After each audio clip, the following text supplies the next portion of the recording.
Sir നമസ്കാരം. നമസ്കാരം.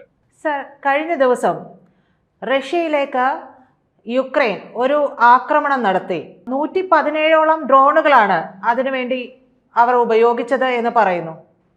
അപ്പോൾ ഈ റഷ്യ തിരിച്ച് ആക്രമണം തുടങ്ങിയിട്ടുണ്ട് എന്നുള്ള വിവരങ്ങളൊക്കെ വരുന്നു. അതവിടെ നിൽക്കുമ്പോൾ തന്നെ ലോകരാജ്യങ്ങളൊന്നും തന്നെ ഈ ഒരു ആക്രമണത്തെ അപലപിച്ചു കണ്ടില്ല, പ്രത്യേകിച്ച് ഇന്ത്യയും. അതിന് പിന്നിൽ എന്തെങ്കിലും കാരണങ്ങളുണ്ടോ? അതിന് പിന്നിൽ എന്തെങ്കിലും കാരണങ്ങളുണ്ടോ എന്ന് പറഞ്ഞാൽ ലോകരാജ്യങ്ങൾ അപലപിച്ച് കണ്ടില്ല. അതിനകത്ത് റഷ്യയുടെ ഭാഗമായിട്ട് നിൽക്കുന്ന രാജ്യങ്ങളും നമുക്ക് പറയാൻ പറ്റും, നമുക്കറിയാവുന്ന രാജ്യങ്ങൾ എന്ന് പറഞ്ഞാല് ഉത്തര കൊറിയ ഉണ്ട്, അല്ലെങ്കിൽ ചൈനയുണ്ട്. ഒരുപക്ഷെ ഇന്ത്യ ഉണ്ടോ ഇല്ലയോ എന്നുള്ളതിനെ പറ്റി അറിയാം. പക്ഷെ ഇന്ത്യ അവലംബിച്ച് കണ്ടില്ല. അപ്പോൾ ഇതിനകത്ത് റഷ്യയുടെ അകത്ത് കയറി 4 ബേസുകളും ഇന്നലെ തന്നെ 40ഓളം പ്രധാനപ്പെട്ട വിമാനങ്ങൾ എല്ലാം വരുന്ന വിമാനങ്ങളും ബോംബറുകളും ഒക്കെ നശിപ്പിച്ചിട്ടുണ്ട്. അതിനകത്ത് 35% വരുന്ന മിസൈലുകളും ഡ്രോണുകളും ഒക്കെ നശിപ്പിച്ചെന്നാണ് ഇപ്പൊ ഇന്റർനാഷണൽ വരുന്ന റിപ്പോർട്ട്. അപ്പൊ അതോടെ നിൽക്കട്ടെ. അപ്പൊ അത് ഇന്നലെ എല്ലാവരും ചർച്ച ചെയ്തിട്ടുണ്ടാവും. പക്ഷെ ഇതിനകത്ത് ഈ നമ്മുടെ സിന്ദൂർ എന്ന് പറയുന്ന ഒരു വലിയ ഓപ്പറേഷൻ കഴിഞ്ഞിട്ട് നമ്മൾ ലോകത്തിന്റെ നെറുകയിൽ നിൽക്കുന്ന ഒരു സമയം. അപ്പൊ സിന്ദൂറിന് ശേഷം ചൈനയ്ക്ക് എന്ത് സംഭവിച്ചു, ചൈനയുടെ ആയുധങ്ങൾക്ക് എന്ത് സംഭവിച്ചു, അല്ലെങ്കിൽ നമ്മുടെ ശത്രു ഭാഗത്ത് നിന്ന അസർബൈജാനും അല്ലെങ്കിൽ എന്താ പറയാ തുർക്കി അവർക്ക് എന്ത് സംഭവിച്ചു, അല്ലെങ്കിൽ S-400 റഷ്യയിലുണ്ടായിരുന്നു, ഇന്ത്യയിലുണ്ടായിരുന്നു. പക്ഷെ S-400 വെച്ചിട്ട് റഷ്യക്ക് ഇതൊന്നും സാധിക്കുന്നില്ല. അവരുടെ സ്വന്തം പ്രൊഡക്റ്റ് ആയിട്ട് ഇന്ത്യക്ക് പ്രതിരോധ സംവിധാനങ്ങളെല്ലാം സാധിക്കുന്നു. അതുപോലെ തന്നെ ഈ പറഞ്ഞ പോലെ നമുക്കും വന്നതും 1000ഓളം ഡ്രോണുകൾ ഒന്നിച്ചാണ്. ഡ്രോണുകൾ ഒന്നിച്ചു വന്നാൽ രാജ്യത്തെ ആക്രമിക്കാൻ സാധിക്കുമെന്നുള്ള പാഠം പലവട്ടം ഇസ്രായേൽ യുദ്ധത്തിൽ പോലും കണ്ടതാണ്. എല്ലാ ഡ്രോണുകളെയും പ്രതിരോധ സംവിധാനങ്ങൾ ഉപയോഗിച്ച് തകർക്കാൻ പറ്റത്തില്ല. ഏതെങ്കിലുമൊക്കെ വഴി അവർ ഉദ്ദേശിക്കുന്നിടത്ത് വീഴാൻ സാധ്യത. അപ്പൊ ഇതിനെയെല്ലാം പ്രതിരോധിച്ച് ഇതിനെയെല്ലാം അതിജീവിച്ച് നമ്മൾ ഇതൊക്കെ സാധിച്ചു. ഇപ്പം ഈ പറയുന്ന റഷ്യക്ക് നേരെ നടന്ന ആക്രമണം എന്ന് പറഞ്ഞാൽ പ്രധാനപ്പെട്ട ന്യൂക്ലിയർ ബേസ് ഉൾപ്പെടെയുള്ള ബേസുകൾ അടിച്ചു കളഞ്ഞു. സ്പൈഡർ വെബ് എന്ന് പറഞ്ഞാൽ 1.5 കൊല്ലം കൊണ്ട് അവര് ഈ ഉണ്ടാക്കിയെടുത്ത ഒരു രഹസ്യമായിട്ടുള്ള ഒരു ഓപ്പറേഷൻ അപ്പൊ ഫലപ്രാപ്തിയിലെത്തി. അപ്പൊ അത് ഇത്രയും നാള് ഈ പറയുന്ന ഉക്രൈനെ സഹായിച്ചുകൊണ്ടിരുന്ന യൂറോപ്യൻ രാജ്യങ്ങളിലും നാറ്റോ രാജ്യങ്ങളിലെ ഒരുപക്ഷെ അമേരിക്കയുടെ ഒരു പിന്തുണ അല്ലെങ്കിൽ അങ്ങനെ ചെയ്യേണ്ട സമയം വരട്ടെ പറയാമെന്ന് പറഞ്ഞതിന് ശേഷം ചെയ്തെന്നൊക്കെ പറയുന്നുണ്ട്. അതിന്റെ അതായത് അമേരിക്ക ഒരുപക്ഷെ റഷ്യയായിട്ട് സംസാരിച്ചിട്ട് കഴിഞ്ഞ ആഴ്ചകളിൽ സംസാരത്തിനകത്ത് വന്ന കുഴപ്പത്തിൽ പക്ഷെ ഇപ്പം ആക്രമിച്ചോടാനൊക്കെ പറഞ്ഞായിരിക്കും. എന്തായാലും റഷ്യക്ക് നല്ല ഒരു അത് നടക്കുന്നത്. അപ്പൊ ഞാൻ ഈ പറഞ്ഞത് അപ്പൊ സിന്ദൂർ എന്ന് പറയുന്ന ഓപ്പറേഷൻ ഈ പറഞ്ഞ പോലെ വിവിധമായിട്ടുള്ള കാര്യങ്ങൾ പറയുന്നത്. അതിനകത്ത് നമ്മളെ പാകിസ്ഥാൻ ആക്രമിക്കുന്നതിന് വേണ്ടി ശ്രമിച്ചപ്പോൾ അല്ലെങ്കിൽ ആക്രമിച്ചപ്പോൾ പാകിസ്ഥാൻ വിട്ട ഡ്രോണുകളും മിസൈലുകളും എല്ലാം തന്ത്രപ്രധാനമായിട്ടുള്ള സ്ഥാനങ്ങളിലേക്ക് ലക്ഷ്യം വെച്ചാ വന്നത്. ലക്ഷ്യം വെച്ചെന്ന് പറഞ്ഞാൽ നമ്മുടെ ബേസുകളെ, എയറോഡ്രോമുകളെ, നമ്മുടെ പ്രധാനപ്പെട്ട നഗരങ്ങളിലെ നമ്മുടെ പ്രതിരോധ സംവിധാനങ്ങളിൽ ഇരിക്കുന്ന സ്ഥലങ്ങളെ ഇതിലേക്ക് ആദ്യമേ തന്നെ തൊടുക്കുമ്പോൾ ലക്ഷ്യം വെച്ചു. നമ്മൾ ചെയ്തതെന്ന് പറഞ്ഞാൽ നമ്മൾ ആദ്യമേ തൊടുത്തു കഴിഞ്ഞപ്പോൾ നമ്മൾ ഫേക്ക് ആയിട്ടുള്ള വിമാനങ്ങളിലെ ഡ്രോണുകൾ വിട്ട് അതിനെ ശരിക്കും പറഞ്ഞാൽ അറ്റാക്ക് ചെയ്യുന്ന എവിടാണെന്ന് കണ്ട് ആ സോഴ്സുകൾ കണ്ടെത്തി അങ്ങനെ തകർത്തിട്ടാണ് നമ്മൾ അവരെ അറ്റാക്ക് ചെയ്തതെന്നാണ് നമ്മുടെ സൈനിക ഉദ്യോഗസ്ഥരും അല്ലെങ്കിൽ പിന്നെ വരുന്ന റിപ്പോർട്ട്. പക്ഷെ പാകിസ്ഥാൻ നമ്മളെ ആക്രമിച്ചത് നമ്മുടെ സോഴ്സുകളിലേക്ക് കൃത്യമായിട്ട് ആക്രമിക്കാൻ അവർ തയ്യാറായി. പക്ഷെ നമ്മുടെ പ്രതിരോധ സംവിധാനവും നമ്മുടെ വൈദഗ്ധ്യവും കൊണ്ട് ഇതിനെല്ലാം നമ്മൾ വെച്ചത് മൊത്തം നമ്മൾ മിസൈൽ ഉൾപ്പെടെയുള്ള നമ്മൾ തകർത്തു കളഞ്ഞു. അപ്പൊ ഇതിന് വരുന്ന വിദേശ മാധ്യമങ്ങളിൽ വരുന്ന ഒരു ആരോപണം എന്ന് പറഞ്ഞാൽ ഇതിനകത്ത് ചൈനയുടെ ഒരു ചതി ഇന്ത്യയോട് നടന്നിട്ടുണ്ടെന്നാണ്. അപ്പൊ ചൈനയാണ് S-400 തന്നിട്ടുള്ളത്. അതനുസരിച്ച് നമ്മൾ നമ്മുടെ ഡെവലപ്മെന്റ്സ് നടത്തി, അല്ലെങ്കിൽ നമ്മൾ ഉപയോഗിച്ച ആയുധങ്ങൾ ചൈനയുടെ ഭാഗമായിട്ടുണ്ട്, ബ്രഹ്മോസ് ഉൾപ്പെടെ ചൈനയുടെ ഭാഗമായിട്ടുണ്ട്. അപ്പൊ ഇതിന് ശേഷം നമ്മൾ പല കാര്യങ്ങൾ ഇപ്പൊ S-500 ഇവിടെ നിർമ്മിക്കാവുന്നവർ പറയുന്നു. ഈ യുക്രൈൻ റഷ്യ വിഷയം വെച്ചിട്ട് പല ആയുധങ്ങളും ഇവിടേക്ക് മാറ്റേണ്ടതായിട്ടുണ്ട്, അല്ലെങ്കിൽ നാറ്റോ രാജ്യങ്ങളുമായിട്ട് വലിയ വലുപ്പത്തിൽ യുദ്ധം നടക്കാൻ നാളെ സാധ്യതയുണ്ട്. അപ്പൊ ഇങ്ങനെയൊക്കെ പറയുന്ന സമയത്തും ചർച്ച ചെയ്യുന്നുണ്ട് എന്ന് വിചാരിക്കുന്ന സമയത്തും ഒക്കെയാണ് ഇങ്ങനെ ഒരു ആരോപണമുണ്ട്. ഈ ആരോപണത്തിന് ശരിവെക്കുന്ന രീതിയിലാണ് നമ്മൾക്ക് വീണ്ടും കിട്ടാനുള്ള ഈ പറയുന്ന S-400 ബാക്കി നമ്മൾ ഓർഡർ ചെയ്തതിനെക്കാട്ടിൽ 2 കിട്ടാനുണ്ട്. അതിനുവേണ്ടി അതിന്റെ കാര്യം സംസാരിക്കാനും ഒരുപക്ഷെ S-500 കാര്യം സംസാരിക്കാനും ഒക്കെ പോകേണ്ടിയിരുന്ന അജിത് ഡോവൽ കഴിഞ്ഞ ദിവസങ്ങളിൽ അല്ലെങ്കിൽ ഇതിന് ഒരാഴ്ച മുമ്പ് പോകേണ്ട സമയത്ത് പോയില്ലാത്തതിന് അജിത് ഡോവലിന്റെ ഒഫീഷ്യലായിട്ട് അവർ പറഞ്ഞ എനിക്ക് ഫ്ലൂ ആയിരുന്നു. അപ്പൊ ഒരാഴ്ച കഴിഞ്ഞ് ഫ്ലൂ ആയിട്ട് ഇതുവരെയും പോയിട്ടില്ല. അപ്പൊ ഈ രീതിയിലേക്കുള്ള ഒരു സംസാരമുണ്ട്. കാരണം നമ്മളുടെ പ്രതിരോധ സംവിധാനങ്ങൾ അല്ലെങ്കിൽ നമ്മുടെ സൈന്യത്തിന്റെ കൂടെ അവരുടെ ആയുധങ്ങൾ കൂടി നമ്മൾ കൈകാര്യം ചെയ്യുന്നത് കൊണ്ട് അതിന്റെ ഉദ്യോഗസ്ഥന്മാരൊക്കെ നമുക്കുണ്ട്. അപ്പൊ നമ്മുടെ പ്രതിരോധ സംവിധാനം, നമ്മുടെ രഹസ്യമായിട്ടുള്ള ആയുധങ്ങൾ എവിടെ സൂക്ഷിച്ചിരിക്കുന്നു, അല്ലെങ്കിൽ നമ്മുടെ ഡിഫൻസ് സിസ്റ്റം ഒക്കെ എവിടെയാണ്, ഇതിനെപ്പറ്റിയൊക്കെ വളരെ കൃത്യമായിട്ട് റഷ്യക്ക് അറിയാൻ സാധിക്കുന്നു, ഉദ്യോഗസ്ഥർക്ക് അറിയാൻ സാധിക്കും. അവർ നമ്മുടെ കൂടെ ഉദ്യോഗസ്ഥരുണ്ടല്ലോ. അത് ഒരുപക്ഷെ ചൈനയ്ക്ക് കൊടുത്തെന്നും ചൈന അത് കൃത്യമായിട്ട് പാകിസ്ഥാന് കൊടുത്തിരുന്നു എന്നൊക്കെയുള്ള റിപ്പോർട്ട് വരുന്നു. ഇതിനകത്ത് എത്രത്തോളം സത്യാവസ്ഥ ഉണ്ടെന്ന് അറിയുന്നില്ല. പക്ഷേ അങ്ങനത്തെ ഒരു റിപ്പോർട്ട് ഈ അന്താരാഷ്ട്ര യുദ്ധത്തെ പറ്റിയൊക്കെ വിശകലനം ചെയ്യുമ്പോൾ അതിനെപ്പറ്റി പഠിക്കുന്നതുമായിട്ടുള്ള കാര്യങ്ങൾ ഉള്ള വലിയ വലിയ ഏജൻസികളുണ്ട്. അവിടെ നിന്ന് ചില റിപ്പോർട്ടുകളുണ്ട്. അപ്പൊ ആ ഏജൻസിയാണ് കഴിഞ്ഞ ദിവസം പറഞ്ഞത് S-400 റഷ്യക്കും കൊടുത്തു, ഇന്ത്യക്കും കൊടുത്തു. ഇന്ത്യക്ക് കൊടുത്തപ്പോൾ അതിൻ്റെ അകത്ത് അതിനകത്ത് ചില മാറ്റങ്ങൾ വരുത്താൻ നമ്മൾക്ക് അനുവാദം ഉണ്ടായിരുന്നു. S-400 ചൈനയ്ക്ക് കൊടുത്തപ്പോൾ അവര് ഒന്നും ചെയ്യാൻ പറ്റാത്ത രീതിയിൽ, ആ സിസ്റ്റത്തിനകത്ത് ഒന്നും ചെയ്യാൻ പറ്റാത്ത രീതിയിലാണ് കൊടുത്തത്. കാരണം സിസ്റ്റത്തിനകത്ത് ചെയ്യുന്ന ഒരു സ്വഭാവം ചൈനയ്ക്കുണ്ട്. ആരുടെ സാധനം കിട്ടിയാലും അതിനകത്ത് തുറന്നു നോക്കിയിട്ട് അതിന്റെ കാര്യങ്ങൾ പഠിച്ചിട്ട് അവന്റെ ഒരു സാധനം കൂടെ അതിനകത്ത് കയറ്റി കൈകാര്യം ചെയ്യും. അപ്പൊ അതുകൊണ്ടാണ് S-400 ഇവിടെ വേണ്ട രീതിയിൽ പ്രതിരോധ സംവിധാനത്തിനകത്ത് റഷ്യക്ക് പോലും സാധിക്കാത്ത രീതിയിൽ ഉപയോഗപ്പെടുത്താൻ സാധിക്കുന്നൊക്കെ ഉള്ള രീതിയിലുള്ള റിപ്പോർട്ടുകളൊക്കെ വരുന്നുണ്ട്. അതേ റിപ്പോർട്ട് തന്നെ, അല്ലെങ്കിൽ അത്തരത്തിലുള്ള മാധ്യമങ്ങൾ തന്നെ ഇങ്ങനത്തെ ഒരു വർത്തമാനം പറയുന്നുണ്ട്. ഞാൻ ഈ പറഞ്ഞത് അവലംബിക്കാത്തത് എന്തുകൊണ്ട്, അല്ലെങ്കിൽ ഒരുപക്ഷെ യുക്രൈൻ അങ്ങനെയൊന്നും ചെയ്തതിനകത്ത് ഒരുപക്ഷെ ഇങ്ങനെ ഉണ്ടെങ്കിൽ ഇന്ത്യ ഇങ്ങനെ ചൈന നടത്തിയിട്ടുണ്ടെങ്കിൽ ഇന്ത്യക്ക് അതിനകത്ത് ഒരു രഹസ്യമായിട്ടുള്ള ആശ്വാസം, അല്ലെങ്കിൽ അങ്ങനെ വന്നോട്ടെ എന്നുള്ളൊരു തോന്നൽ വന്നു കാണും. ഈ ജിയോ പൊളിറ്റിക്സ് എന്ന് പറയുമ്പോൾ നമുക്ക് ഒരിക്കലും വിശ്വസിക്കാൻ പറ്റത്തില്ല. ഓരോ ദിവസവും മാറിക്കൊണ്ടിരിക്കും. അപ്പൊ ഇങ്ങനെ ചെയ്തിട്ടുണ്ട് എന്ന് നമ്മൾക്ക് മനസ്സിലാവുകയും, അല്ലെങ്കിൽ വിദേശ മാധ്യമങ്ങളൊക്കെ ഈ രീതിയിലുള്ള വാർത്ത കൊടുക്കുകയും ചെയ്തതിന്റെ ഫലമായിട്ടാണോ എന്ന് പോലും അറിയത്തില്ല. കഴിഞ്ഞ ദിവസം റഷ്യൻ വിദേശകാര്യമന്ത്രി പറഞ്ഞു, ചൈനയുമായിട്ട്, ഇന്ത്യയുമായിട്ട്, റഷ്യയുമായിട്ട് പണ്ടത്തെ പോലെയുള്ള ഒരു കരാർ ഞങ്ങൾ ഉണ്ടാക്കാൻ പോവുകയാണ്. 20 വട്ടം ചർച്ച കഴിഞ്ഞു.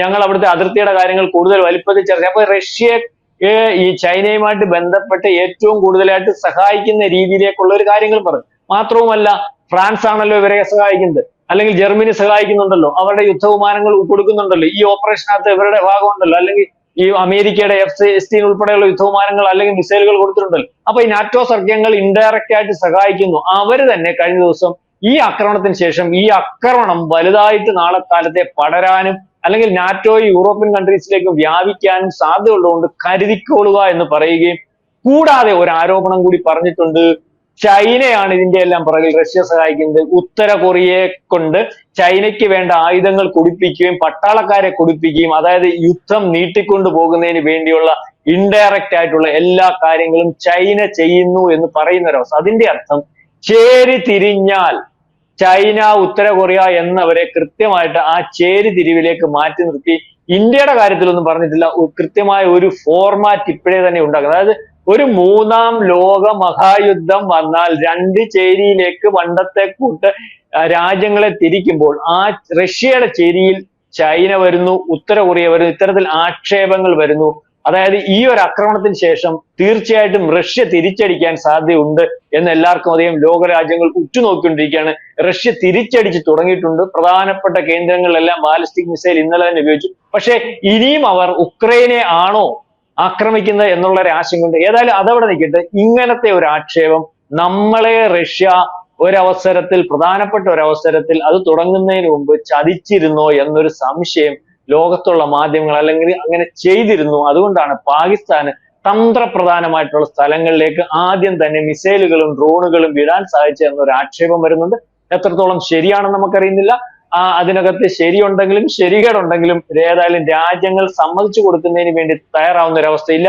ഇന്ത്യക്ക് മനസ്സിലായിട്ടുണ്ട്. അതുകൊണ്ടാണ് അജിത് ഡോവലിന്റെ പോക്ക്, അല്ലെങ്കിൽ ആ പോക്കിന് ഒരു മാറ്റം വരുത്തിയിരിക്കുന്നതെന്നൊക്കെ ഉള്ള രീതിയിലും സംസാരിക്കുന്നുണ്ട്. അതിനും നമ്മുടെ രാജ്യമൊന്നും വ്യക്തത വരുത്തിയിട്ടില്ല. അതൊക്കെ രാജ്യം ഉണ്ടെങ്കിൽ, പറയേണ്ടതായിട്ടുണ്ടെങ്കിൽ നാളെ ഒരു പക്ഷേ പ്രസ്താവനകൾ കൂടിയും അല്ലെങ്കിൽ പറച്ചിൽ കൂടിയൊക്കെ ഉണ്ടാകും. റഷ്യ ആയതുകൊണ്ട് അതിനുള്ള സാധ്യത വളരെ കുറവാണ്. കാരണം ഇതിനെക്കാട്ടിൽ വലിയ വലിപ്പത്തിൽ പല കരാറുകളും പണ്ട് മുതലേ കാലങ്ങളായിട്ട് നമ്മളുമായിട്ടുണ്ട്.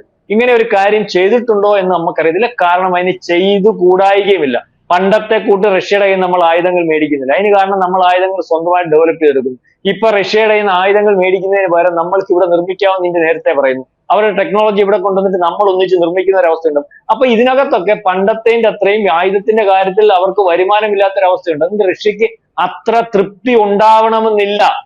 പുടിൻ ഈ പറയുന്നത് പോലെ അത്ര ഈ എല്ലാം നേരെ അങ്ങ് പോയിക്കൊള്ളട്ടെ എന്ന് ആഗ്രഹിക്കുന്ന കക്ഷിയല്ല. നമ്മൾ സഹായിച്ചപ്പോൾ നമ്മൾ എന്തോ അവർക്ക് ഉപരോധം ഏർപ്പെടുത്തിയപ്പോൾ, അവരുടെ ഈ പറയുന്ന യുദ്ധം തുടങ്ങിയപ്പോൾ ബാക്കി അമേരിക്ക ഉൾപ്പെടെയുള്ള ഒരു ഉപരോധം വന്നപ്പോൾ നമ്മൾ അവിടുന്ന് ഒരു കൊല്ലം ഏതാണ്ട് 11 ലക്ഷം കോടി രൂപയുടെ ക്രൂഡ് ഓയിൽ മേടിക്കുന്നുണ്ട്. പക്ഷെ ക്രൂഡ് ഓയിൽ മേടിച്ചപ്പോഴും നമ്മൾ ഡിമാൻഡ് ചെയ്തിട്ടുണ്ടായിരുന്നു നമ്മുടെ രൂപയുടെ അടിസ്ഥാനത്തിൽ വേണം, നമ്മൾ പറയുന്ന വിലയ്ക്ക് വേണം. അവരെ സഹായിച്ചൊന്നുമല്ല, നമ്മൾ ആ അവസരം മുതലാക്കിയ നമ്മൾ അതുകൊണ്ടിട്ട് അവിടെ നിന്ന് മേടിക്കാൻ പറ്റാത്ത യൂറോപ്യൻ കൺട്രീസിന് നമ്മൾ കടലിൽ വെച്ച് തന്നെ കൊടുത്തു. അപ്പൊ റഷ്യ നോക്കുമ്പോൾ സഹായിക്കാൻ ഉണ്ടായിരുന്നെങ്കിൽ പോലും അവരുടെ ആവശ്യമായിരുന്നു, അവരത് മുതലാക്കിയിരുന്നു. അപ്പം ഒരവസരത്തിൽ ഒരുപക്ഷെ നമ്മളെ വീണ്ടും പഴയ പോലെ അവർക്ക് പൂർണ്ണമായിട്ടും പാട്ടിലാക്കാനുള്ള അവസരം ഒരു യുദ്ധത്തിൽ കൂടി കിട്ടുന്നെങ്കിൽ കിട്ടിക്കോട്ടെ എന്ന് വിചാരിച്ചിട്ടുണ്ടാകാം. അത് നമ്മുടെ വിചാരം മാത്രമാണ്. ഏതായാലും ഇങ്ങനെ ആക്ഷേപം വരുന്നുണ്ട്. റഷ്യ നമ്മളെ ചതിച്ചോ എന്നുള്ള കാര്യത്തിൽ നമ്മൾക്കൊരു ആശങ്കയുണ്ട്. സിന്ദൂർ ഓപ്പറേഷന് മുമ്പ് നമ്മളെ ചില ഡേറ്റാസ് ചൈന വഴി പാകിസ്ഥാനിൽ എത്തിയു എന്ന് ഉള്ള ആക്ഷേപം മാധ്യമങ്ങളിൽ വരുന്നതായിട്ട് നമുക്ക് ശ്രദ്ധിച്ചാൽ മനസ്സിലാവും. വിദേശ മാധ്യമങ്ങൾ ഇങ്ങനത്തെ ഒരു മർമറിങ് അല്ലെങ്കിൽ ഇത്തരത്തിൽ ചില വാർത്തകൾ വരുന്നതായിട്ട് നമുക്ക് മനസ്സിലാവുന്നുണ്ട്. അത്തരത്തിലൊരു കാര്യം നടക്കുകയാണെങ്കിൽ വലിയൊരു ചതിയല്ലേ ഉണ്ടായിട്ടുണ്ടാവുക സർ? അതെ, അത് തന്നെയാണ് പറയുന്നത്. ഈ റഷ്യയെ സംബന്ധിച്ചോളം വലിയൊരു ചതി തന്നെയാണ്. കാരണം നമ്മള് വിശ്വസിച്ച് നമ്മളുടെ ബേസുകളിലും നമ്മുടെ തന്ത്രപ്രധാനമായ സ്ഥലങ്ങളിലും അല്ലെങ്കിൽ നമ്മുടെ ഓപ്പറേഷൻസിനും അല്ലെങ്കിൽ ആ ഓപ്പറേഷൻസ് ഉപയോഗിക്കുന്ന ആയുധങ്ങൾ ഒരു പരിധിവരുടെ 80% അവരുടേതായിരിക്കുമ്പോൾ അത്തരത്തിൽ ഒരു ചതി കാണിച്ചിട്ടുണ്ടോ എന്നുള്ളതാണ്, കാണിച്ചിട്ടുണ്ടെന്നാണ് വിദേശ മാധ്യമങ്ങൾ പറയുന്നത്. കാരണം നമ്മളുടെ എല്ലാ തന്ത്രപ്രധാനമായിട്ടുള്ള സ്ഥലങ്ങളുടെയും ഡീറ്റെയിൽസ് അല്ലെങ്കിൽ അവിടുത്തെ ഓപ്പറേഷൻസിന്, ഒരുപക്ഷെ ഈ പറയുന്ന മിസൈൽ ഓപ്പറേഷൻസിനായാലും കൊള്ളാം, റഷ്യയുടെ കയ്യിൽ മേടിച്ചിട്ടുള്ള S-400 ഉൾപ്പെടെയുള്ളതിന്റെ ഓപ്പറേഷൻസിനും അല്ല പ്രതിരോധ സംവിധാനത്തിന്റെ ഓപ്പറേഷൻസിനും അല്ലെങ്കിൽ ഡ്രോണുകളുടെ ഓപ്പറേഷൻസിനും ഒക്കെ അവരുടെ ഉദ്യോഗസ്ഥന്മാരുടെ സഹായം കൂടി വേണ്ടതായിട്ടുണ്ട്. അല്ലെങ്കിൽ അവരെവിടെ വരണമെന്ന കരാർ അടിസ്ഥാനത്തിലാണ് നമ്മൾ ആയുധങ്ങൾ മേടിക്കുന്നത്. അപ്പം ഈ സ്പോട്ടുകൾ നമ്മൾ എവിടെയാണ് നമുക്ക് പ്രതിരോധ സംവിധാനം നമ്മൾ വെച്ചിരിക്കുന്നത്, നമ്മുടെ എവിടെയാണ് നമ്മുടെ ബേസുകൾ അല്ലെങ്കിൽ നമ്മുടെ തന്ത്രപ്രധാനമായിട്ടുള്ള സാധനങ്ങൾ എവിടൊക്കെയാണ് ഇരിക്കുന്നത്, എവിടൊക്കെയാണ് ഒളിപ്പിച്ചിരിക്കുന്നത് എന്നതിനെ പറ്റി വളരെ കൃത്യമായിട്ട് അവർക്കറിയാൻ പറ്റും. അത് വളരെ കൃത്യമായിട്ട് ചൈനയ്ക്ക് കൈമാറി ചൈന ഇതിന്റെ ഒരു ഡീറ്റെയിൽസ് പാകിസ്ഥാൻ കൊടുത്തിട്ടുണ്ടായിരുന്നു. അതുകൊണ്ടാണ് പാകിസ്ഥാൻ നമ്മളെ ആക്രമിച്ചപ്പോൾ നമ്മൾ ആദ്യമേ അവരുടെ 9 പറയുന്ന ഭീകരവാദ കേന്ദ്രങ്ങൾ ആക്രമിച്ച് തകർത്തതിന് ശേഷം അവരുടെ തിരിച്ചടി ഒരു വളരെ പെട്ടെന്ന് മിസൈലുകളായിട്ടും ഡ്രോണുകളായിട്ടും ആയിരക്കണക്കിന് ഡ്രോണുകൾ എന്ന് പറഞ്ഞാൽ 10ഉം 400ഉം 300ഉം ഡ്രോണുകൾ ഒരുപോലെ വന്നതും ഈ വന്നതെന്ന് പറഞ്ഞാൽ 23 തന്ത്രപ്രധാനമായ സ്ഥലങ്ങളിലാണ്. നമ്മുടെ ബേസുകൾ, സൈനിക ക്യാമ്പുകൾ, നമ്മളെ പ്രധാനപ്പെട്ട വിമാനത്താവളങ്ങൾ, അതുപോലെ നമ്മുടെ പ്രതിരോധ സംവിധാനങ്ങൾ ഇരിക്കുന്നിടത്തോട്ടൊക്കെ അത് വന്നത്. അതെങ്ങനെ വരാൻ പറ്റും? നമ്മളുടെ അത്രയൊന്നും അല്ലെങ്കിൽ മോശമുള്ള രാജ്യമാണ് ചൈന. അയ്യോ, ചൈനയെന്നല്ല, ഈ പറയുന്ന പാകിസ്ഥാൻ ഒന്നും നമ്മൾ പറയുന്നില്ല, അവരത്ര മോശമുള്ള രാജ്യമൊന്നും അല്ല. നമ്മളോട് യുദ്ധം ചെയ്ത് അവരെ ഒരു പാട്ടിലാക്കി അത്ര മോശമെന്നുള്ള രാജ്യം സൈനിക ബലത്തിലൊന്നും അല്ല. അല്ലെങ്കിൽ അവരുടെ കയ്യിലും ഈ അത്യാവശ്യം കാര്യങ്ങളുണ്ട്, അല്ലെങ്കിൽ അവരൊക്കെ അവർ മേടിച്ചു. പക്ഷെ ഇങ്ങനെ വന്നപ്പോൾ നമ്മളുടെ പ്രതിരോധ സംവിധാനം ഉപയോഗിച്ച് നമ്മൾ ഇതെല്ലാം തകർത്തു അല്ലെങ്കിൽ ഫ്രീസ് ചെയ്തു. അതൊക്കെ ശരിയാ. പക്ഷെ എങ്ങനെ വന്നു? ആദ്യത്തെ അറ്റാക്കിൽ തന്നെ ആ ലക്ഷ്യം എങ്ങനെ വന്നു? നമുക്ക് പോലും സാധിച്ചിട്ടില്ല. അപ്പൊ അതുകൊണ്ടാണ് ആ സംശയം ബലപ്പെടുന്നത്. അങ്ങനെ ചെയ്തിട്ടുണ്ടെങ്കിൽ, അത് ബോധ്യപ്പെട്ടിട്ടുണ്ടെങ്കിൽ റഷ്യക്ക് അത് നാളെ കാലത്തെ റഷ്യയുടെ മുന്നോട്ടുള്ള പോക്കിന് അല്ലെങ്കിൽ ഈ പറയുന്ന കരാറുകൾക്ക് അല്ലെങ്കിൽ ഇപ്പൊ നടത്താൻ ഉദ്ദേശിച്ചിരിക്കുന്ന ബിസിനസ്സുകൾക്ക് ഒക്കെ റഷ്യക്ക് ദോഷമാകും. കാരണം റഷ്യക്ക് പഴയതുപോലെ സാമ്പത്തികമായിട്ടുള്ള നേട്ടമില്ല. ഒരുപക്ഷെ യുദ്ധം തന്നെ നടത്തിക്കൊണ്ട് പോകുന്നതിന് പ്രധാന പങ്കാളിയായിട്ടുള്ള ഇന്ത്യ തന്നെയാണ്. ഇന്ത്യ ഞാൻ ഈ പറഞ്ഞതുപോലെ കൊടുക്കുന്ന ക്രൂഡ് ഓയിൽ മേടിച്ചിട്ടുണ്ടെങ്കിൽ പോലും നമ്മൾ കൊടുക്കുന്ന ഏതാണ്ട് 15 ലക്ഷം കോടിയോളമാണ്. മാത്രമല്ല ഏറ്റവും കൂടുതൽ ഈ ക്രൂഡ് ഓയിൽ ഉൽപ്പാദിപ്പിക്കപ്പെടുന്ന രാജ്യങ്ങൾ ആദ്യത്തെ ലിസ്റ്റിൽ വരുന്ന ആണ് റഷ്യയും. ആ റഷ്യ ഉപരോധത്തിലേക്ക് പോകുമ്പോൾ ആ ഉപരോധത്തെ മറികടക്കാൻ കെൽപ്പുള്ള രാജ്യമാണ് നമ്മുടെ രാജ്യം. അത് നമ്മൾ കാണിച്ചു കൊടുത്താണ്. നമ്മൾ കൂടി മാറിയാൽ, നമ്മളിപ്പം നമ്മുടെ ഒരു രീതി അറിയാമല്ലോ, ആര് പേടിപ്പിച്ചാലും പേടിക്കുന്നില്ല. അത് പെട്രോളിന്റെ കാലത്ത് സൗദി അറേബ്യ പേടിപ്പിച്ച അവസാനം നമ്മുടെ കാലത്ത് വന്ന നമ്മൾ ഇവിടുന്നും ക്രൂഡ് ഓയിൽ മേടിക്കും. അതിനായി ആഫ്രിക്കൻ രാജ്യങ്ങളിൽ നിന്ന് മേടിക്കും, ഇറാനിൽ നിന്ന് മേടിക്കും, നമ്മൾ സൗദി അറേബ്യയിൽ നിന്ന് മേടിക്കും, എവിടുന്നും മേടിക്കും. ഒരുത്തം പിണങ്ങിയാൽ ആ ഒരു കൺസൈൻമെന്റ് അല്ലെങ്കിൽ വലിയൊരു കച്ചവടം അവന്റെ പോകും. അതുകൊണ്ട് ഒരു രാജ്യം നമ്മുടെ പിണങ്ങത്തില്ല. അപ്പൊ ആ രീതിയിലേക്ക് വലിയ ബുദ്ധിമാനായിട്ടുള്ള ഒരു പ്രധാനമന്ത്രിയെയും അല്ലെങ്കിൽ ഒരു ഗവൺമെന്റിനെയൊക്കെ നമുക്ക് പണ്ടത്തേനപ്പുറമായിട്ട് 2014 ശേഷം കാണുവാൻ സാധിക്കും. അപ്പം അങ്ങനെ ചെയ്തിട്ടുണ്ടോ? അല്ലെങ്കിൽ അത്തരത്തിലൊരു വാർത്ത വരുന്നുണ്ട്. ആ ചതി ഉണ്ടെങ്കിൽ ആ ചതിക്ക് മറുപടി റഷ്യ പറയേണ്ടി വരും. റഷ്യ എത്ര വലിയ രാജ്യമാണെങ്കിലും അതിന് മറുപടി പറയേണ്ടി വരും. മറുപടി പറയേണ്ടി വരും എന്ന് പറഞ്ഞാൽ നാളെ കാലത്ത് നമ്മൾ യുദ്ധമൊന്നും ചെയ്യുമെന്നുള്ളതല്ല, പല രീതിയിലും പലതും നമുക്ക് ചെയ്യുവാൻ സാധിക്കും. അതാണ് നമുക്ക് ഇപ്പം മനസ്സിലാവുന്നത്, അല്ലെങ്കിൽ അല്ലാതെ നമുക്ക് പറയാനുള്ളത്. കൂടുതൽ വാർത്തകളും വിശേഷങ്ങളും നിങ്ങളിലേക്ക് എത്താൻ ABC മലയാളം സബ്സ്ക്രൈബ് ചെയ്യുക, ബെൽബട്ടനും അമർത്തുക.